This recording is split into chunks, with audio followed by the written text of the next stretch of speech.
Good morning, students. Today we will look into Geography Chapter 10, Life in the Deserts. So, we have seen last day hot desert. Now we will come to the cold desert. Example, we already told that Ladakh, that's in India, northern part of India. Ladakh is a cold desert. It's a position lying in the Great Himalayas.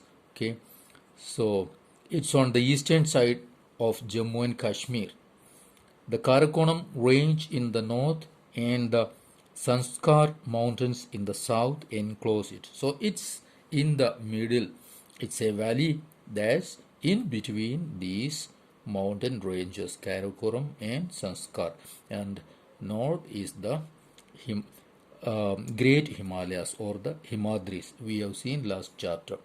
Okay, now several rivers flow through Ladakh, Indus being the most important among them, and other rivers, sea rivers from deep. These rivers form very deep valleys and gorges. Several glaciers also found in Ladakh. Example, Gangri glacier is there, goes through Ladakh.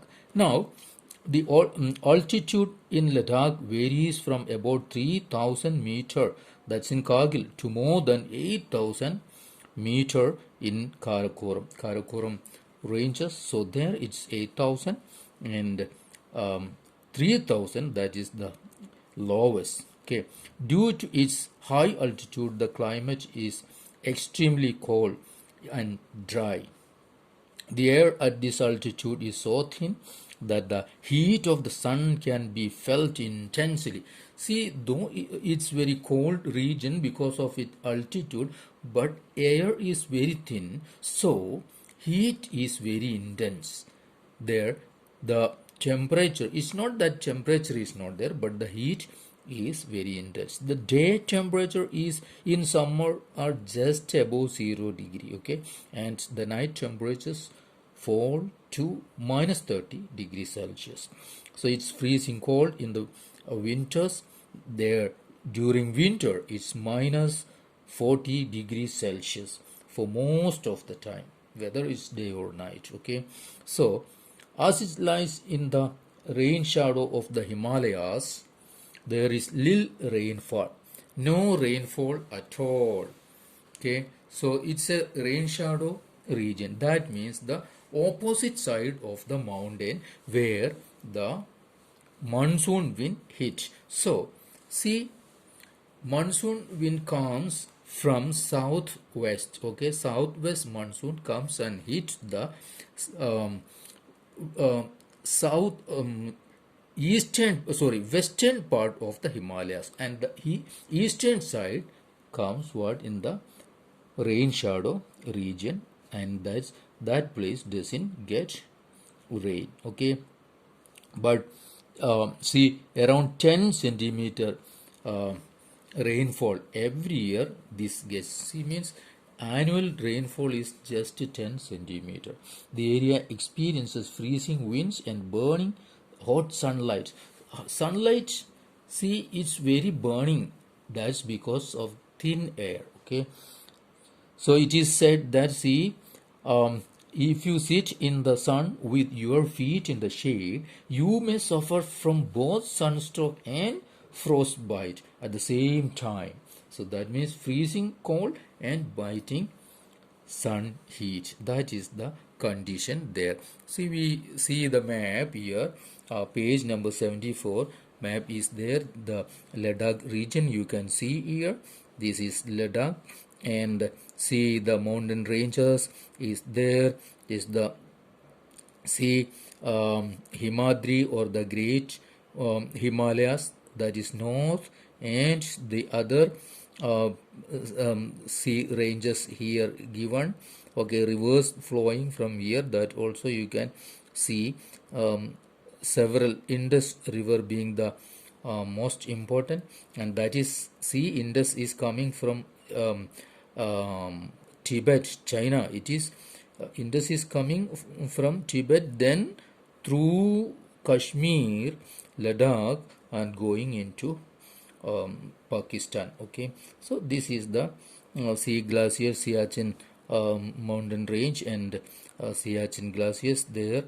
And this area is Kargil is here. It is, you may see and you can understand. So we'll look to next the flora and fauna of Ladakh. So due to high aridity means, you may know, aridity means dry sandy um, area, land, okay, where no water, or it is very dry and sandy. The vegetation is sparse, not that much vegetation. There are scanty patches of grasses and shrubs for animals to graze. Groves of willows and poplars are seen in the valleys. These are two trees, important trees you can see there, willows and poplars. You may know that willows are used to what? Make bat, your cricket bat. Cricket bats are made of willows trees. Okay. During the summers, fruit trees such as apples, apricots, and walnuts bloom. Okay, several species of birds are sighted in Ladakh, like robins, redstarts, Tibetan snowcock, raven, and hoopoe are common birds here. Some of these are migratory birds. Some migratory birds also come here. Okay, yak and special kinds of dogs are there. See, animals. What are the animals there? Wild goats, wild sheep, yak, and special kinds of dogs. The animals are reared to provide for the milk, meat, and hides. Yak's milk is used to make cheese and butter.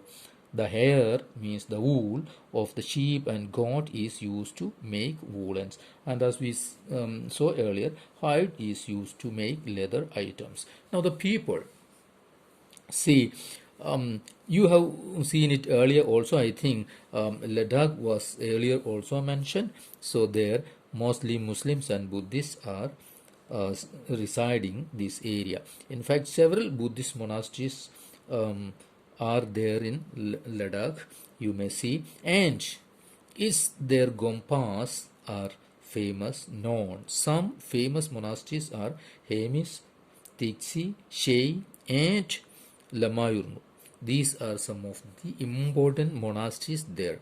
In the summer season, people are busy cultivating barley, potatoes, peas, beans, and turnip. So people are, we know that they are mostly rearing animals, and agriculture cultivation is not that much farming, but still they have in summer season these kinds of cultivation. The climate in winter months is so harsh that people keep themselves engaged in festivities and ceremonies. Okay, so no farming, nothing there in winter, so they have their most festivities, festivals, and things, ceremonies during the winter. The women are very hardworking. They work not only in the house and fields, but also manage small business and shops. Okay, so women run their shops and small business. Leh, the capital of Ladakh. So the capital of Ladakh is what? Leh. Is a well connected by road and air. The national highway NH1A connects Leh to Kashmir Valley through the Soji La Pass. Okay, so Soji La Pass, through Soji La Pass, this Ladakh or Leh is connected to Kashmir Valley. Okay, so we'll come to next part. In this, their other occupation will look. Tourism is a major activity with several tourists teeming in from within India and abroad. Ladakh is an important tourist spot in India. Okay, people visit the Gompas, treks to see the meadows and glaciers. Witnessing ceremonies and festivities are important activities. So people come to visit and witness the ceremonies and festivities of this place, people of this place. Okay, life of people is undergoing change due to modernization. Any traditional people, group of people, Today, modernization is bringing changes in everybody's life. So, the people of Ladakh have over the centuries learned to live in balance and harmony with nature, both. Okay, so due to scarcity of resources like water and fuel, they are used with reverence and care. Nothing is discarded or wasted because we may have resources in abundance, so we may waste it or discard it. But this place in Ladakh, they don't have sufficient resources, so any resource they use with reverence, respect, and very care.